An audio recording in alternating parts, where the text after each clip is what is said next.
¿Qué tal, jóvenes? Espero que estén teniendo un fin de semana extraordinario. Ya es viernes.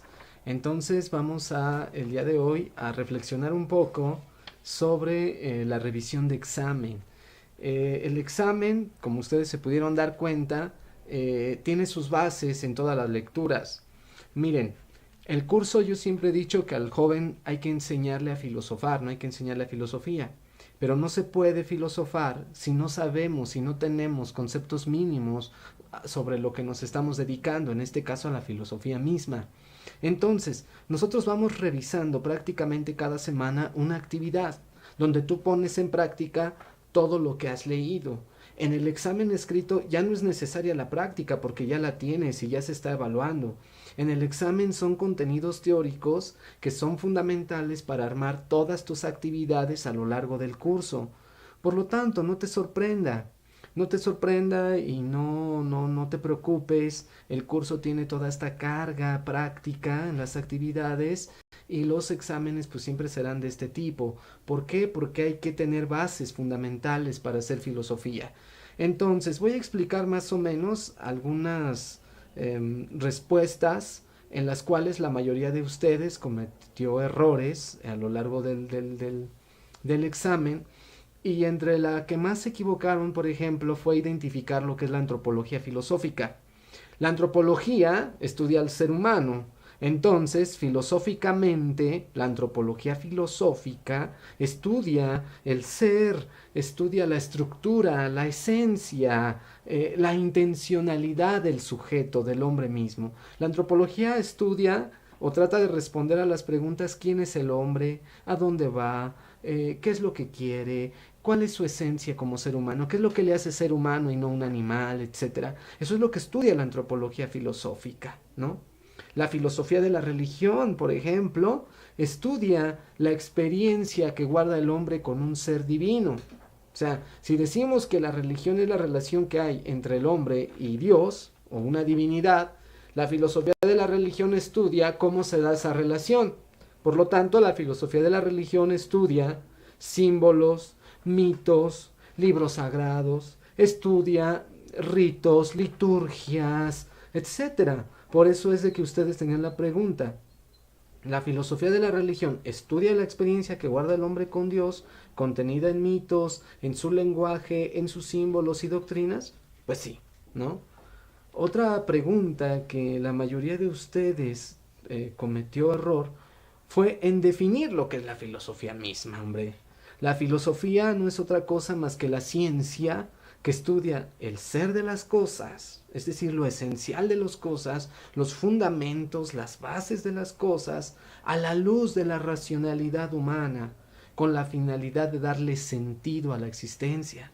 Es decir, para eso es la filosofía. Si la filosofía no ayuda a que el hombre le dote de sentido a su existencia, pues no sirve de nada.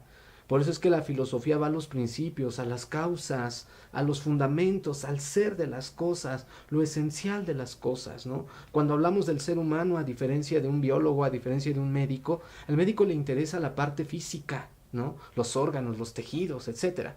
Pero no lo esencial de él, es decir, quién es, a dónde va, cuál es su esencia, cuáles son sus motores de vida. Eso no le interesa mucho al médico, a él le interesa la corporalidad, esto que nosotros de alguna manera, pues físicamente de pronto vemos dañado, ¿no? En alguna enfermedad o X cosa. Otra pregunta fue sobre el ente pasivo y el ser activo. El ente pasivo, pues es este ser que tiene una existencia estática, o sea, no se mueve, pues, depende mucho de lo que pasa a su alrededor, no se cuestiona, no se admira, no se asombra absolutamente de nada, o sea, vive conforme el sistema, los caprichos de la naturaleza le hacen mover, pero no se admira, no se pregunta, no se interroga, no cuestiona, nada le interesa, no va en búsqueda de respuestas. Sin embargo, el ser activo, pues ese sí, o sea, ese sí se admira, se asombra, se cuestiona, va en búsqueda de posibles respuestas, le apasiona el saber, etcétera, ¿no? También la lectura que se propone para comprender todos estos datos claramente menciona que quien por primera vez da el nombre a la filosofía es Pitágoras, es el primero en usar el término filosofía, es el primer pensador que prácticamente menciona que la filosofía es este saber buscado, mas nunca poseído. Es decir, hay una distinción entre el sabio y el filósofo. El sabio es el que ya lo sabe todo. El sabio es el que ya acumuló saberes, que tiene muchos conceptos, teorías en la cabeza y habla de muchas cosas. El filósofo no, dice. El filósofo es el amante del saber, de una sabiduría buscada, mas no poseída, ¿no? Eh, otra, otra pregunta que no se supo responder fue acerca de la lógica, ¿no? La lógica pues es el arte, es la ciencia del pensar, del hablar, del razonar de manera ordenada, coherente, de manera rigurosa. Acuérdense, logos, palabra, pensamiento, razón, ica, arte o ciencia. Es decir, la lógica es el arte o la ciencia de hablar con orden, de pensar con rigor, de razonar con fundamentos, con coherencia. Eso es lo que es la lógica. Y dentro del tema de la lógica, pues entraron algunas confusiones al momento de comprender todas las falacias. Acuérdense que la lógica dota de cientificidad a la filosofía, porque la filosofía no son argumentos, no son rollos, no son abstracciones inútiles. Tienen toda una lógica, tienen un rigor lingüístico, tienen todo un rigor en el ejercicio del pensamiento, de la razón. La contraparte de estas argumentaciones filosóficas son las falacias, es decir, son argumentos que aparentemente son verdaderos, pero que en el fondo son falsos, ¿no? Y la confusión fue al momento de definir y de comprender ejemplos de falacias, ¿no? Por ejemplo, uno de ellos decía, si no pasas el examen, ten por seguro que no irás de vacaciones y serás castigado. Hay una falacia. ¿Qué falacia es? Llamado a la piedad. No, perdón. Es la falacia de apelación a la fuerza. Es decir, ¿por qué tienes que pasar filosofía? Pues porque te quieres ir de viaje, estudia. Si no, ni creas. Es decir, hay una apelación a la fuerza. Te obligo a que lo hagas porque si no pierdes cierta comodidad, etcétera, ¿no? Por ejemplo, si te pasas el semáforo, ojo, te puedo castigar, te voy a multar, te voy a quitar tu tarjeta de circulación o lo que sea, etcétera. Ojo, lo hacemos, ¿por qué? Porque hay una falacia de apelación a la fuerza. Si no pagas impuestos, cuidado, porque te puedes ir a la cárcel. Entonces hay una apelación a la fuerza. Siguiente, el llamado a la piedad. Ahora sí. ¿Cuál es la falacia del llamado a la piedad? Por favor, revísame la actividad. Ya pasó el día de entrega. Pero si no me la calificas, pierdo la beca. ¿Esto estás de acuerdo que estás manipulando, estás provocando sentimientos, emociones en quien te está escuchando, pues para que tenga piedad de ti, diga, ok, ya entrégame la tarea? Ese es el llamado a la piedad, ¿no? Es decir, mira, es un hombre ejemplar, ve, es ayuda en la casa, no hay por qué criticarle, no hay por qué llevarle a la cárcel, robó unos cuantos pesos, pero era para darle de comer a los hijos. Pero ten en consideración que es un hombre recto, muy bueno, tranquilo, ojo, estás llamando a la piedad. La otra falacia, pues es la falacia de apelación a la autoridad.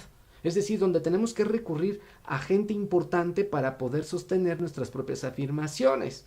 Por ejemplo, la filosofía es metafísica porque así lo dijo Aristóteles y no hay vuelta de hoja.